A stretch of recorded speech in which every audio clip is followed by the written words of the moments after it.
Libreng CapCut Pro upang mapaganda ang pag-edit mo magamit ang mga pro features gaya ng fonts, animation, and effects. Panoorin mo tong video na ito at ituturo ko sa iyo kung paano i-download. Ganito ang itsura ng CapCut Pro na ito. Lahat ng features ay pwede mong gamitin. I-message nyo na lang ako para makuha nyo yung link at i-copy ito at i-paste sa kahit anong browser. Pag na-open mo ang link, ito ang lalabas. Pindutin mo lang ang continue to download at lilitaw ang dalawang options na ito. I-click mo lang ang access with ads para libre lang. At magka-countdown ito ng 15 seconds. At pagkatapos, i-click mo ang continue at continue to download. May lalabas dyan na warning pero warning lang yan.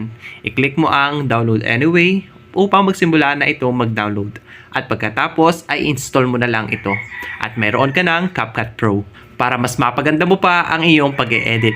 At kung gusto mo pa ng ibang apps, i-follow mo lang ako at i-request mo. Sa abot ng makakaya ko, gagawan ko yan ng content.